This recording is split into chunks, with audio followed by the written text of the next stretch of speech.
এখানে লক্ষ লক্ষ বেকারের দেখা দিছে, কর্মসংস্থান নেই। প্রতিনিয়ত মানুষ এই বেকাররা কর্মের সন্ধানে বিভিন্ন সন্ত্রাসী কাণ্ডে লিপ্ত হচ্ছে। আর আপনার পেপার খুললেই তো দেখবেন হত্যা, ডাকাতি করতে যায় হত্যা, ছিনতাই করতে যায় হত্যা।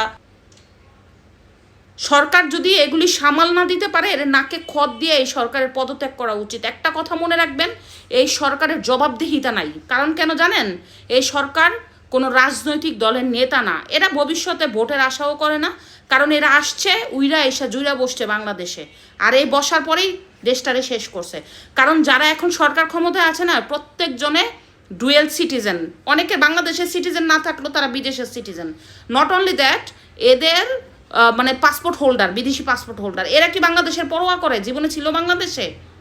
এরা আসছে বাংলাদেশকে ধ্বংস করতে। বাংলাদেশ পুড়ে গেলেও এদের কিছু আসে যাবে না, বাংলাদেশ শেষ হয়ে গেলেও এদের কিছু আসে যাবে না। এরা দেখবেন সময়ের সাথে সাথে নাই গেছে গিয়া বাংলাদেশ ছাইরা, মধ্য দিয়ে বাংলাদেশকে জ্বালায় গেছে এই শয়তানগুলি।